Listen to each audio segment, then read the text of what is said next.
Tak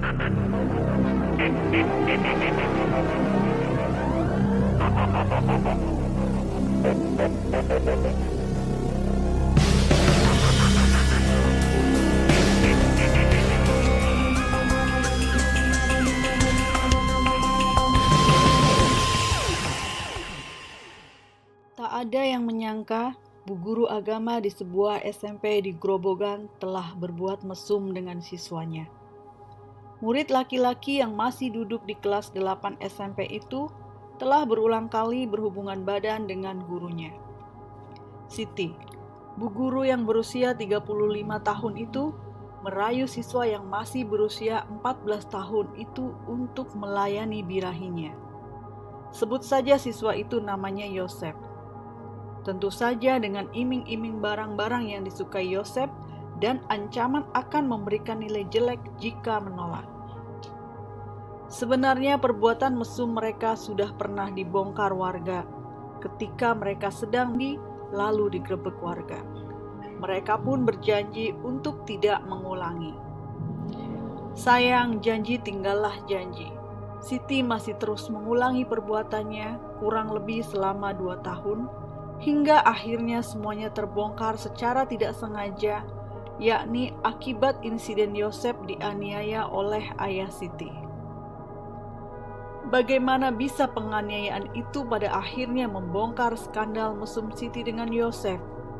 Bagaimanakah nasib Yosef sekarang? Adakah perasaan cinta Yosef kepada Siti? Dan bagaimanakah Siti mempertanggungjawabkan perbuatannya mencabuli anak di bawah umur itu? Sebelum melanjutkan kisah ini, silakan klik like, subscribe, dan tanda lonceng terlebih dahulu agar Anda bisa nyaman menyimak kisah ini. Yosef baru beberapa bulan duduk di kelas 8 sebuah SMP di Grobogan. Ia tinggal bersama kakeknya. Maklum, kedua orang tuanya telah berpisah. Yosef sepertinya kehilangan figur ayah dan ibunya. Terlebih dia sering dimarahi oleh kakeknya. Tak tahan menanggung beban hidup, ia pun menceritakan masalahnya kepada Siti, guru agama di sekolahnya. Sebagai seorang guru, tentu saja Siti merasa iba dengan penderitaan siswanya. Tanggapan Siti tentu saja membuat Yosef semakin nyaman. Dia semakin terbuka bercerita. Apalagi dia tidak mendapati figur ibu dalam kehidupannya bersama kakeknya. Keduanya pun semakin dekat. Yosef diminta untuk mengisi waktu luangnya dengan belajar mengaji di rumah sang guru. Namun, les itu justru berubah menjadi ajang melampiaskan birahi bagi sang ibu guru. Bu Guru tinggal sendirian di rumahnya. Dia telah berpisah dengan suaminya dan suaminya telah menikah lagi. Bu Guru Siti dikaruniai seorang anak perempuan dari pernikahannya tersebut. Namun, sang anak tinggal di pesantren, jadilah Bu Siti tinggal sendirian di rumahnya. Awalnya les berjalan seperti halnya les pada umumnya. Yosef pertama ke rumah Siti untuk les, dijemput Siti menggunakan sepeda motor. Pada hari berikutnya, Yosef datang sendiri ke rumah Siti. Selayaknya les, Yosef datang dan diajari ngaji oleh Siti. Namun, seminggu setelah les ngaji itu berjalan, Yosef dirayu oleh Siti untuk melakukan hubungan badan selayaknya suami istri. Awalnya disuruh les mengaji, setelah seminggu pelajaran mengaji, saya disuruh begituan, jelas Yosef kepada media. Yosef pun kebingungan, namun Siti terus membujuk Yosef. Waktu itu, saya masih kelas 8. Saya dirayu akan diberikan uang dan pakaian jika mau melayaninya. Begitu ujar Yosef menjelaskan tentang rayuan Siti. Selain itu, Yosef juga mengaku tidak berani menolak ajakan Siti karena takut nilai rapot di sekolahnya menjadi jelek. Setelah kejadian pertama itu, mereka pun beberapa kali mengulanginya, termasuk dilakukan di kamar mandi. Adalah Nur Rohmah, tetangga Siti, yang melihat mereka berdua masuk ke kamar mandi. Pada November 2023, sekitar pukul 20.00 waktu Indonesia Barat, Rohmat melihat Siti dan Yosef masuk kamar mandi bersama. Posisi kamar mandi Siti memang terpisah dari bangunan utama. Waktu itu, Rohmat akan mengambil air wudhu. Namun ia melihat Yosef dan Siti masuk ke kamar mandi. Waktu itu Rohmat tidak menegurnya, ia hanya memantau. Namun mereka melakukannya lagi beberapa hari kemudian. Akhirnya Rohmat bersama warga mendatangi rumah Siti. Keduanya diminta keluar dari kamar mandi. Siti keluar hanya dengan memakai handuk, sementara Yosef menggunakan sarungnya untuk menutupi kepala. Keduanya lalu digelandang ke rumah kepala dusun untuk dimediasi. Kepala dusun Pengkol Supar mengatakan dalam mediasi itu, Siti mengakui kesalahannya. Mereka pun bersepakat menyelesaikan masalah ini secara damai. Sedangkan Siti dan Yosef berjanji tidak akan mengulangi lagi perbuatannya. Pada saat penggerebekan di November 2023 itu, Yosef sudah duduk di kelas 9. Tentu saja ini adalah perbuatan mesum yang kesekian kali, mengingat pertama kali mereka berhubungan intim itu pada saat Yosef kelas 8. Usai insiden itu, Siti kemudian dikeluarkan dari sekolah tempatnya mengajar. Efektif dia dikeluarkan per tanggal 23 Desember 2023. Selain karena soal birahi dengan muridnya, pemberhentian Siti juga agar jadwal Siti mengajar tidak kacau karena yang bersangkutan sedang menempuh pendidikan profesi guru, PPG. Pada saat klarifikasi dengan sekolah, Siti mengaku bahwa Yosef adalah anak angkatnya.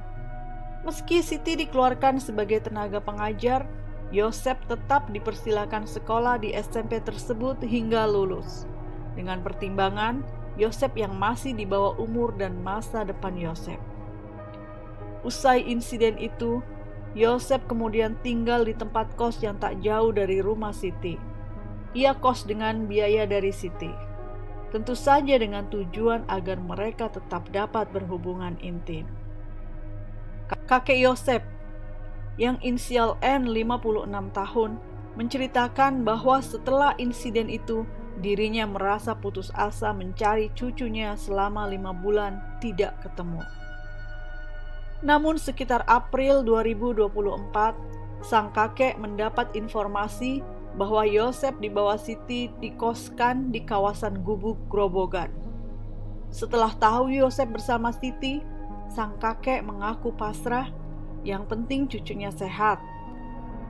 Selama di kos setiap hari, Yosef hanya bermain ponsel. Siti kadang mengajaknya jalan-jalan, lalu memulangkannya lagi ke kos.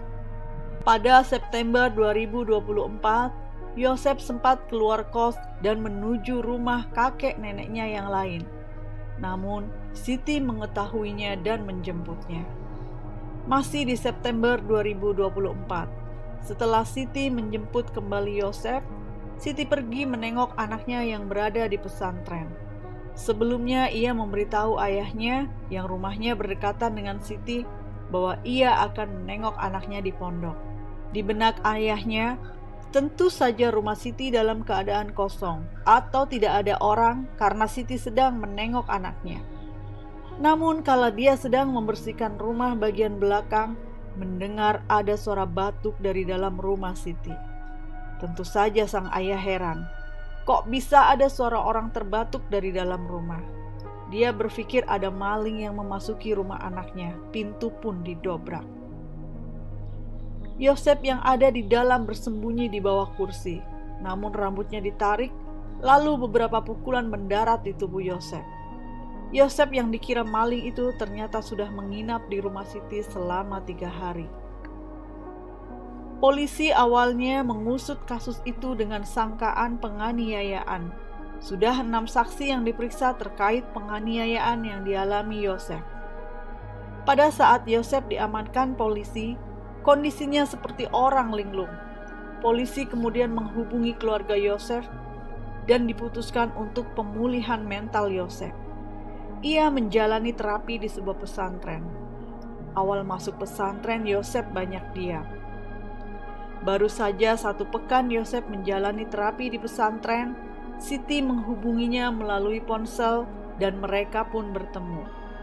Pengasuh pondok Ahmad Gufron menjelaskan ketika dia sedang ada acara di luar pondok, Siti menemui Yosef dan diajak keluar pondok. Ketika Gufron kembali ke pondok, dia tidak menjumpai Yosef. Beberapa santri kemudian mencarinya keluar pondok. Benar saja, Yosef sedang bersama Siti di sawah. Setelah kembali ke pondok, Yosef pun mengakui membawa ponsel. Waktu itu masih belum jujur, ngomong gak bawa handphone. Dia seperti takut, bingung, tertekan harus bagaimana. Lalu ponselnya disita. Ternyata setelah itu Yosef terlihat lebih lega dan terbuka. Pada saat disita, Gufron sempat membaca 1 pesan dari Siti kepada Yosef. Kamu itu karakternya gak bisa dekat sama keluargamu. Pasti deketnya kamu itu sama saya. Begitu pesan Siti di ponsel Yosef seperti yang diceritakan Gufron. Setelah ponsel disita, Yosef mulai membaur dengan rekannya, bahkan mau bercerita. Setelah 3 bulan di pesantren, kondisi mental Yosef makin membaik. Dia sudah mengikuti kegiatan pesantren selayaknya santri lainnya. Yosef bahkan sempat menyatakan penyesalannya karena berbuat asusila dengan gurunya. Dia menyadari kesalahannya dan merasa seperti diperalat. Di tengah pemulihan kondisi mental Yosef, polisi yang menyelidiki kasus penganiayaan justru mendapat informasi mengenai Yosef yang dicabuli oleh sang pemilik rumah. Polisi kemudian mendalami kasus ini. Kasus asusila kemudian naik ke tahap penyidikan. Siti dan 11 saksi lainnya sudah diperiksa polisi. Perkaranya kemarin kan masih lidik, sekarang sudah naik ke penyidikan. Begitu penjelasan Kasat Reskrim Polres Grobogan AKP Agung Joko Haryono kepada media. Yosef juga sudah diperiksa statusnya sebagai korban. Di depan polisi, Yosef mengaku melakukan hubungan intim sejak kelas 8. Diperkirakan sudah melakukannya sebanyak 10 kali. Kementerian Pemberdayaan Perempuan dan Perlindungan Anak (PPPA) meminta polisi segera mengungkap kasus ini. Kemen PPPA mengaku berkoordinasi dengan Pemprov Jawa Tengah untuk mendalami kasus tersebut dan memberikan perlindungan kepada korban. Hal yang sama juga diungkapkan oleh Komisi Perlindungan Anak Indonesia (KPAI) yang meminta agar proses hukum di kepolisian dipercepat sehingga tidak menjadi polemik berkepanjangan di masyarakat. Anak adalah sosok pembelajar yang sedang bertumbuh dan berkembang meraih masa depan mereka. Stop eksploitasi fisik dan mental mereka. Setiap anak berhak tumbuh dengan kasih sayang dan bahagia, sehat jiwa dan raganya. Jangan rusak mereka.